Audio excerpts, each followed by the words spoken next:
welcome to another installment of Why the fuck is this audio so quiet and this video so boring? With me, Basil, presented by Sani Garbo, aka 7 things that happened in the month of January in no particular order, starting with number 1, the most surprising. I've never needed to count my hours, and so I didn't count my hours, and so I didn't get insurance through my work, which is fine. I've got supplemental insurance.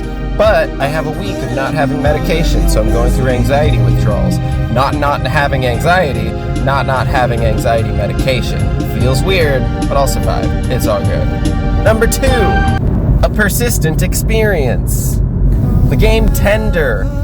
It's a Tinder dating sim app with monsters in space, in the future, and it's nothing but heartbreak and rejection and rejection and rejection. Except in a cute way, I guess. Number 3, the most fun. Usually I try to avoid the crowds and not do the things that everybody's doing, but I just found out that January, Stay Close, was the most watched show on Netflix. Guess what I did with my partner? I watched Stay Close on Netflix, and it was a lot of fun. I highly recommend it. Number 4, what was the most hilariously frustrating?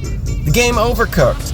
I know I'm 7 years late, but I finally got it, and we played it, and it's fucking hilarious, and it's so difficult, but it's so fun, but so annoying, but so entertaining. In such a short amount of time, very little happens, and it's very frustrating, but it also feels very satisfying. And number 5, the most baffling. I was introduced to the band, the Caretakers, and their album, Everywhere at the End of Time. It's an audio journey of finding out that you're losing your mind to dementia, and then you lose your mind, and then you die. It's quite the trip. Also, it's 6.5 hours long. Number 6, I'm glad I consumed it. I'm working on a video game that centers around suicide and self-harm, and so I watched the YouTube video, Do You Self-Harm?, which was a series of micro interviews talking to people who have or are currently self-harming, and it was a delightfully casual conversation. I totally recommend it. Lastly, number 7, what was the most delicious thing I consumed? Definitely Beth's leftover strata. It really hit the spot. And it was nice because it was late and it was a snack that my partner and I shared, and it was very filling, emotionally and physically. Thank you for joining me, Basil, here at Sani Garbo with 7 things that happened in January.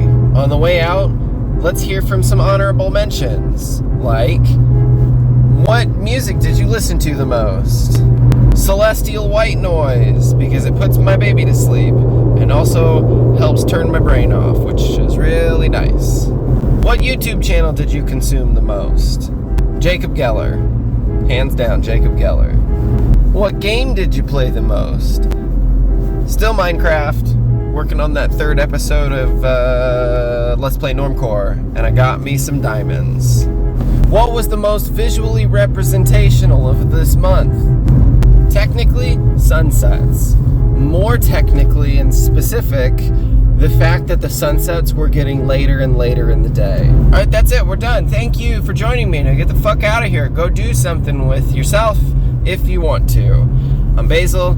This has been the Sani to my Garbo. Thank you for your time. Bye. I was looking at the light instead of at the camera, and now I can't see anything.